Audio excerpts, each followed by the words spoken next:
Number 2, draw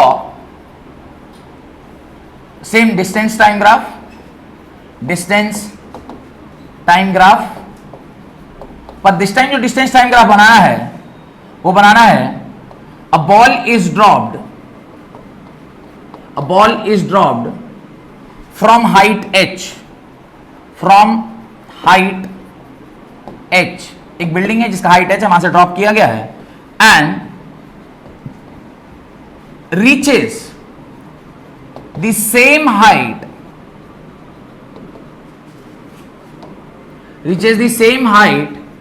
after striking the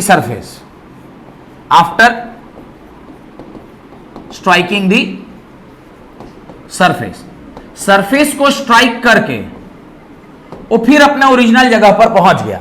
मतलब ball को ऐसे अपने हाथ पे पकड़ा था, छोड़े जाके बॉल जमीन में टकराया और टकरा के फिर आपने उसको क्या कर लिया, हाथ में कैच कर लिया। इसका ग्राफ अब आपको बनाना है। पूरे मोशन को एनालिसिस कीजिए, क्या क्या हो रहा है उसमें, और एनालिसिस करके उसको आप सॉल्व कीजिए।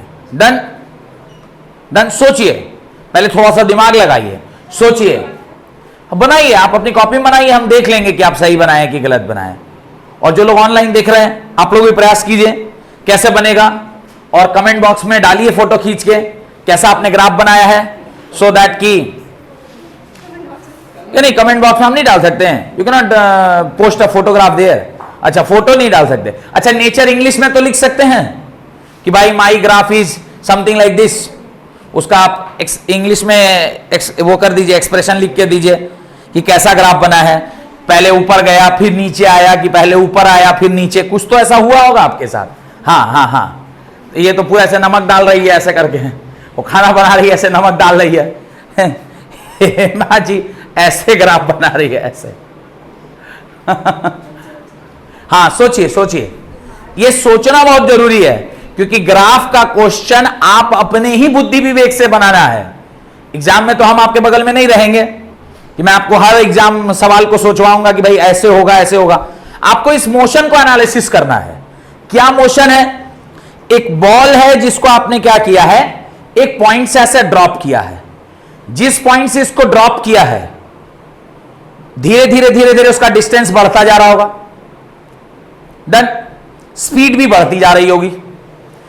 टकराने से पहले तक का ग्राफ तो आपका पता है, टकराया होगा, उसके बाद बॉल वापस से ऊपर गया, तो यानी आपका बॉडी का जो मोशन है वो ऊपर, लेकिन एक्सेलरेशन अभी भी नीचे ही है, तो ग्रेविटी तो हमेशा नीचे काम कर रही है। यानी एक्सेलरेशन पहले वाले केस में पॉजिटिव था और सेकंड वाले केस में एक्सेलरेशन क्या हो जाएगा, नेगेटिव हो जाएगा। पहली बात तो आप जो भी कर्व बनाएंगे उसमें सेकंड हाफ में जो एक्सेलरेशन का नेचर होगा ग्राफ का, वो नेगेटिव एक्सेलरेशन जैसा होना चाहिए। ये पहला बात है। दूसरा बात, कुछ लोग ऐसा भी ग्राफ बनाए हैं, जैसा भी मैं किसी के कॉपी में देख रहा था, ये ऐसा ग्राफ बना दिए हैं, कुछ लोग ऐसा बनाए हैं, और एक बच्ची के कॉपी में ऐसा देख रहा हूं, ऐसा ग्राफ बना दिए हैं। मुझे बताइए, डिस्टेंस कभी घटता है?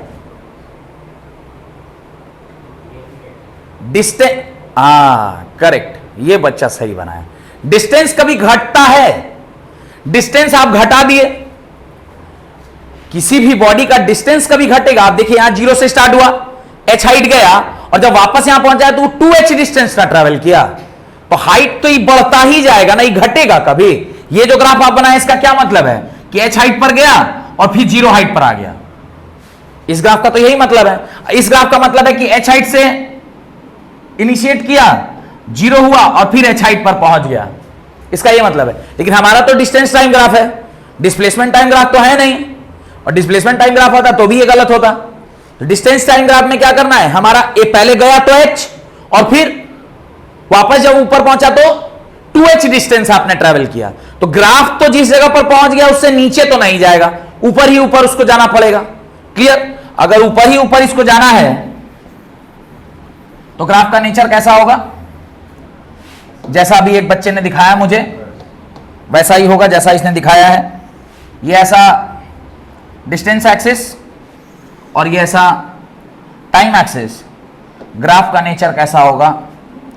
फर्स्ट हाफ के लिए ग्राफ ऐसा बनेगा, टिल एच, एच तक ऐसा बनेगा और यहां के बाद ग्राफ कैसा हो जाएगा, ऐसा हो जाएगा और ये पॉइंट कहां चला गया, 2h हो गया। टाइम इस पॉइंट पर t और जब यहां पहुंचा होगा तो टाइम 2t रहा होगा, क्योंकि जितना समय जाने में उतना ही समय आने में। क्लियर? ये डॉटेड वाला लाइन हटा देता हूं तो ग्राफ आपका कंप्लीट हो जाएगा।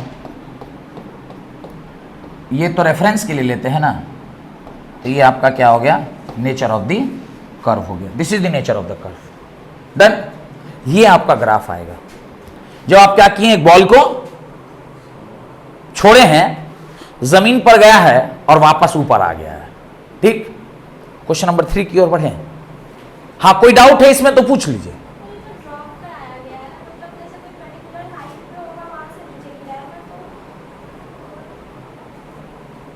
हाँ बोलिए बोलिए बोलिए।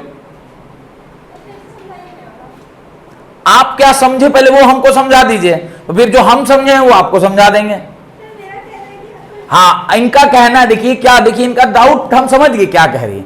इनका डाउट है कि चूंकि बॉल तो ऑलरेडी h हाइट पर प्रेजेंट है, तो यानी ग्राफ तो कहीं ऊपर से स्टार्ट होना चाहिए ना, आप जीरो से कैसे स्टार्ट, यही आपका डाउट है।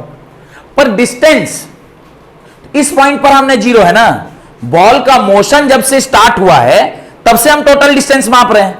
हम जमीन बॉल को पॉकेट में रख के छत पर चढ़े, कि हम उसको क्रेन से ऊपर लेके आए, कि हम उसको फेंक के कैच देके के दिए, वो वाले मोशन का हमें एनालिसिस नहीं करना है। हमारा मोशन का एनालिसिस कब से स्टार्ट हुआ है, जब हम छत पर खड़े हो गए। अब वो बॉल नीचे से ऊपर कैसे पहुंचा, इसका हमको एनालिसिस नहीं करना है। हमको एनालिसिस करना है कि जब छत पर बॉल पहुंच गया, इसके बाद तो जब छत पर पहुंचा है उस टाइम पर उसका डिस्प्लेसमेंट यानी डिस्टेंस जीरो है, यहां जीरो है। अब यहां से जैसे जैसे वो नीचे जाएगा उसका डिस्टेंस बढ़ता जाएगा, जमीन पर टकराएगा और फिर जब रिटर्न आ रहा होगा फर्दर डिस्टेंस बढ़ता जा रहा होगा।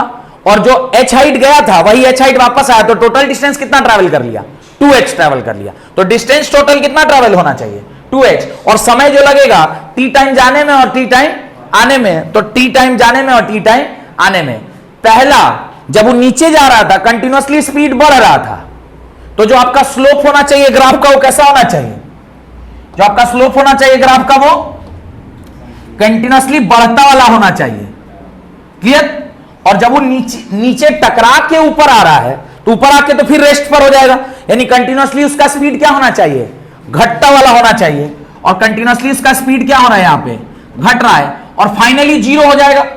इसलिए देखिए ऑलमोस्ट लास्ट पॉइंट पे it is parallel to x axis. Rest पर जब था तो क्या बोले थे, पैरेलल टू, जीरो हो गया मतलब पैरेलल टू एक्स एक्सिस, और जब स्टार्ट हुआ है तभी भी इट इज पैरेलल टू।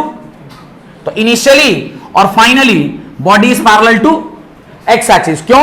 क्योंकि जब body parallel to x axis होती है तो इसका मतलब बॉडी किस पर है, रेस्ट पर है। और velocity time distance time graph का स्लोप आपको क्या देता है, स्पीड देता है। तो स्पीड दो ही जगह जीरो हुआ है, एक जब ड्रॉप हुआ था तब, और वापस जब हाथ में पकड़ा गया वापस से तब। क्लियर? ऐसे एनालिसिस करना है अपने दिमाग से। देन अब इस बार एक और इससे अच्छा क्वेश्चन, थोड़ा सा बेटर क्वेश्चन।